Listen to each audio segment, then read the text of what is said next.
Here's another puto cake. Its name is White Choco Strawberry Sensation. We'll try it again. Panira ulit ng diet, tikman natin.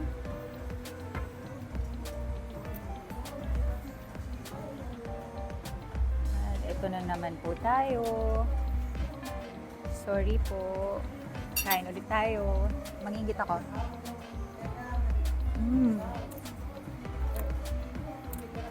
Okay lang, hindi nakukuha ng mic.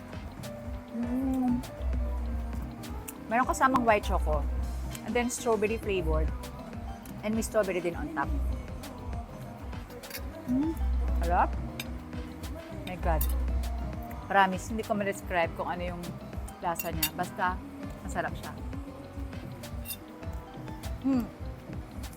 Look ko, ayun o. Yung mga white choco bits pa. Tapos may strawberry.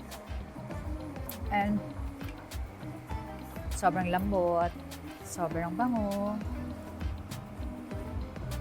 So, ayan. Invite ko ulit kayo. Punta na ulit kayo dito sa Berlium. Dito yung B Cafe. Bayan, mali-mali ako. Invite ko na ulit kayo. Punta kayo dito sa B Cafe. Tikman nyo na itong mga puto cakes ng Purple Panda. Available here. Walang. Subo mo na tayo. Bye!